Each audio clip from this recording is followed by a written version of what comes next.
Hi hello అండి, welcome back to మన ఇంటి ఛానల్. ఈరోజు నేను చేస్తున్నది వీడియోలో పులిహోర అండి. చాలా కమ్మగా టేస్టీగా ఉండే ఈ పులిహోరని ఈరోజు ఎలా చేసుకోవాలో మన వీడియోలో అయితే మీకు చూపిస్తున్నాను.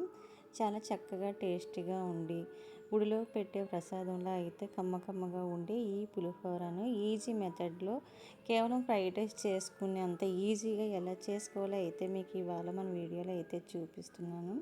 ఫ్రెండ్స్, నా వీడియో నచ్చినట్లయితే లైక్ చేసి సబ్స్క్రైబ్ చేసుకోండి, మర్చిపోవద్దు ఫ్రెండ్స్. అయితే ఈరోజు ఈ వీడియో పులిహోర ఎలా చేయాలో మీకు చూపిస్తాను.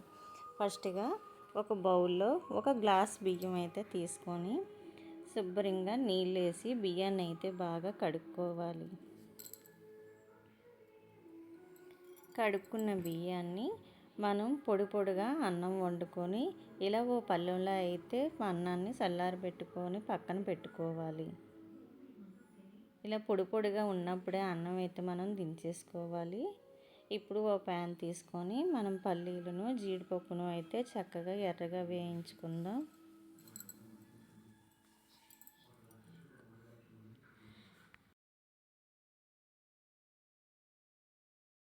ఇలా వేగిపోయిన వాటిని అయితే మనం పక్కన ఉంచుకున్న అన్నంలో అయితే పల్లీలను జీడిపప్పును గోల్డెన్ కలర్ వచ్చే వరకు వేయించుకొని అదే నూనెలో ఇంకొంచెం ఆయిల్ అయితే పోసుకొని మనము ఎండుమిరపకాయలు, పోపులు, ఆవాలు, కరివేపాకు వేసుకొని ఎర్రగా అయితే వేయించుకుందాము.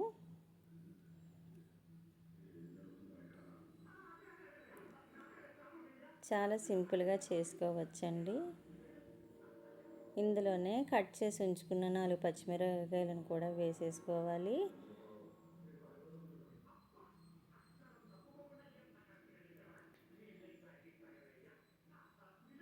ఇప్పుడు మనం కలిపి ఉంచుకున్న అన్నంలోనైతే మనం నిమ్మరసంలోనే అయితే సాల్ట్ అయితే వేసేసుకోవాలి. మనకి అన్నానికి సరిపడగా సాల్ట్ నిమ్మరసంలో కలుపుకొని మనం వడపోసుకొని స్ట్రైనర్తో అయితే వడపోసుకోవాలి. పిక్కలు ఉండడం వల్ల మనకు అన్నంలో తగిలేటప్పుడు చేదుగా అనిపిస్తుంది కాబట్టి స్ట్రైనర్తో అయితే వడపోసుకొని మనం అన్నం ఒక్కసారి బాగా కలుపుకోవాలి.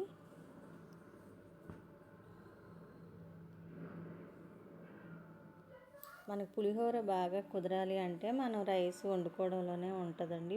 పొడిగా ఎంత ఉంటే మన పులిహోర కూడా అంతే బాగా ఉంటుంది.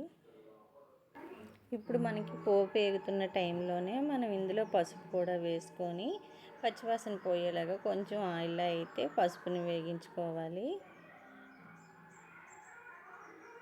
1 టీ స్పూన్ పసుపు వరకు వేసుకోండి.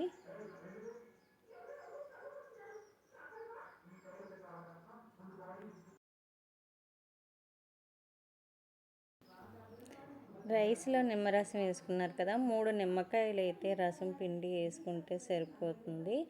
ఇప్పుడు అందులో కొద్దిగా చింతపండు రసం అయితే వేసుకొని మనం వేగిపోయిన తాలింపులోని ఒక అరకప్పు వరకు అయితే చింతపండు రసం తీసేసుకున్నాను. పులిహోరకి ఎంత నిమ్మకాయలు ఉన్నా సరే చింతపండు అనేది వేసుకుంటే చాలా టేస్ట్ అనేది అయితే వస్తుంది. మనకి పసుపు వేసుకున్న తర్వాత పోపు అనేది మాడిపోకుండా చూసుకొని మనం ఈ చింతపండు మొగ్గను వేసుకొని చింతపండు మొగ్గ ఇలా దగ్గరికి అయ్యే వరకు కలుపుతూ ఉండాలి. ఇప్పుడు మనం ఈ నిమ్మరసం సాల్ట్ కలిపి ఉంచుకున్న ఈ రైస్లో అయితే ఇప్పుడు మనం వేగించుకున్న పోపును ఒకసారి వేసేసుకొని బాగా అయితే కలుపుకోవాలి.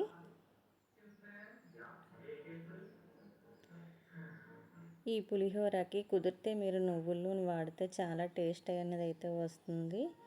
చూసారు కదా, మనకి చాలా ఈజీగా ఎంతో సింపుల్ మెథడ్తో అయితే మనకు పులిహోర తయారైపోయిందండి. నా వీడియో నచ్చితే మీరు లైక్ చేయడం మర్చిపోవద్దు. ప్లీజ్ సబ్స్క్రైబ్ చేయండి ఫస్ట్.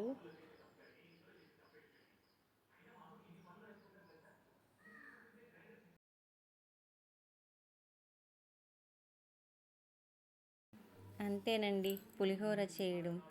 పులిహోర లేని పండుగ లేదు, పులిహోర లేని గుడి లేదు అన్నట్టుగా పులిహోర లేనిదే ఏ పండుగ ఏ శుభకార్యం లేదు కదండి. మనకి అంతా చాలా సింపుల్గా తయారైపోయే ఈ పులిహోరని అయితే టేస్ట్ చేసి ఒకసారి ట్రై చేయండి.